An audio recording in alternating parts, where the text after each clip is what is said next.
কিরে ডালি, কি হলো? এরকম ভাবে তাকিয়ে আছিস কেন? না কিচ্ছু না কিছু না। গোবিন্দ এখানে? আমি এবার কি করব? আমি কি করে রাতে আনবো গোবিন্দকে? ছোট লোকটা এখানে চলে এসেছে খেপ মারতে। একবার বাড়ি চলুক, আজ ওর হাড় আমি গুঁড়ো করে দেবো বলে রাখলাম, হাড় গুঁড়ো করে দেবো।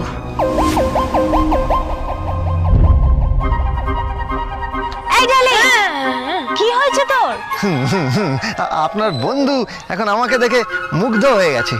মানে মানে এমন কাজ করে দিয়েছি, মানে এমন কাজ করেছি। মানে আরে ওনার বিয়েও তো আমি নিজে দাঁড়িয়ে থেকে দিয়েছি। ও তাই নাকি ডালি? হ্যাঁ, নিজে দাঁড়িয়ে সম্প্রদানটাও আমিই করেছিলাম, এমনকি বিয়েটাও। প্লিজ এখন বলবেন না যে বিয়েটাও আপনি করেছেন। না না না, সেটা করিনি, সেটা করিনি। নিন নিন নিন, শুরু করুন।